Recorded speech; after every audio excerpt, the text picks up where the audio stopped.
স্বাস্থ্যসাথী দুর্নীতির সাথী, ক্যাগ রিপোর্টে দুর্নীতির গন্ধ। রেশন কার্ডের থেকেও বেশি স্বাস্থ্যসাথী কার্ড। হাসপাতালের তালিকা তৈরিতে বিস্তর বেনিয়মের অভিযোগ। হাসপাতালের গ্রেডে গরমিলের অভিযোগ। গরমিলে বাড়তি খরচ 14.48 কোটি টাকা। প্রকল্প পরিচালনায় প্রয়োজনীয় কর্মী নিয়োগ হয়নি। 2024 পর্যন্ত প্রকল্পের পূর্ণাঙ্গ গাইডলাইনই তৈরি হয়নি।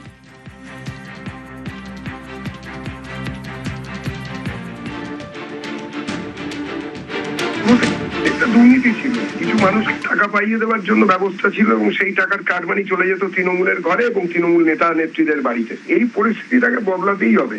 যারা এই কাজ করেছে তাদেরকে এমন সাজা দেওয়া উচিত যাতে কিনা এই ধরনের কাজ করতে ভবিষ্যতে কোনো সরকারে থাকা লোকজন যেন সাহস না পায়। এই কাজ কোনো একজন দুজন বা 10 জন 15 জনের পক্ষে করা সম্ভব নয়। এটা একটা সিস্টেম কাজ করেছে।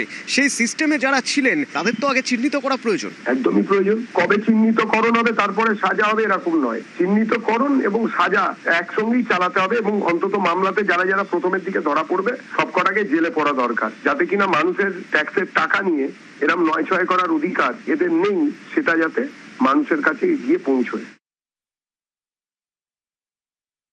স্বাস্থ্যসাথীরা একটা সোশ্যাল ওয়েলফেয়ারের লক্ষ্য থেকেই করা হয়েছিল এবং এতে বহু মানুষ উপকৃত হয়েছিল এবং কোথাও যদি কোনো গরমিল থাকে তাহলে সেটা নিশ্চয়ই তদন্ত হবে। তাই বলে একটা প্রকল্পকে সেটাকে উপরে একটা কালি ছিটিয়ে দেওয়ার যে প্রচেষ্টা, লক্ষ্মীর ভান্ডার থেকে শুরু করে স্বাস্থ্য সাথী থেকে বিভিন্ন প্রকল্প, সামাজিক প্রকল্পে মানুষ উপকৃত হয়েছে, এটা একটা কিছুদিন ধরে চলছে যে এই প্রকল্পগুলিকে একটু মানুষের কাছে ছোট করে দেওয়া। আজকের তারিখে কিন্তু সাধারণ মানুষ কোনো জায়গায় কোনো হেল্প সরকারের কাছ থেকে পাচ্ছে না, শুধু বিরোধীদেরকে আটকে দেওয়া ছাড়া।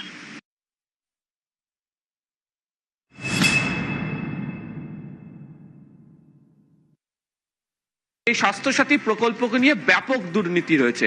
রেশন কার্ডের প্রাপকের সংখ্যা যা রয়েছে তার থেকে বেশি রয়েছে হচ্ছে স্বাস্থ্যসাথীর প্রকল্পের সংখ্যা, গ্রাহকের সংখ্যা রয়েছে, সেটা তাদের নজরে লেগেছে। যে হাসপাতালগুলিকে বাছাই করা হয়েছে সেই হাসপাতালগুলোর গ্রেডেশনে বদল করে দেওয়া হয়েছে। রোগীর চিকিৎসা করানোর জন্য তার যে একটা সাধারণ যে পরিকাঠামো দেখা প্রয়োজন, যে পরিকাঠামোর উপর ভিত্তি করে রোগীরা সেখানে যাবেন, সেখানে তাদের চিকিৎসা হবে, সেই পরিকাঠামো না থাকা সত্ত্বেও একাধিক হাসপাতাল, নার্সিংহোমকে বাছাই করে নেওয়া হয়েছে। যারা এই স্বাস্থ্যসাথী প্রকল্পে আসার সুযোগ সুবিধা পেয়ে গিয়েছেন তারা কি করে পেলেন? যে ক্ষেত্রে প্রায় 3308টির কাছাকাছি হাসপাতাল যেখানে থাকার কথা, যেখানে মানুষজন সুবিধা পাবেন, তারা যেতে পারবেন, তারা চিকিৎসা করাতে পারবেন, সেখানে দেখতে পাওয়া গিয়েছে যে 2200টির কাছাকাছি হাসপাতালকে রাখা হয়েছিল।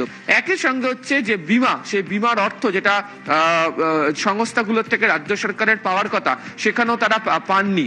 এবং সর্বোপরি তারা যেটা উল্লেখ করেছেন সেটা হচ্ছে যে স্টেট নোডাল এজেন্সি যারা রয়েছেন তাদের তরফ থেকে যে গাইডলাইন তৈরি করার কথা ছিল, সেই গাইডলাইন পর্যন্ত একটা দীর্ঘ সময় পর্যন্ত 2024 জুলাই পর্যন্ত তৈরি করে উঠতে পারা যায়নি। যে যে বিষয়গুলিকে সামনে রেখে এই ধরনের স্কিম চালানো উচিত ছিল সেখানে মস্ত বড় একটা ফাঁক থেকে গিয়েছে, গাফিলতি থেকে গিয়েছে এবং সেটাই এই ক্যাগ রিপোর্টের মধ্যে উল্লেখ করা হয়েছে স্বাস্থ্যসাথী নিয়ে।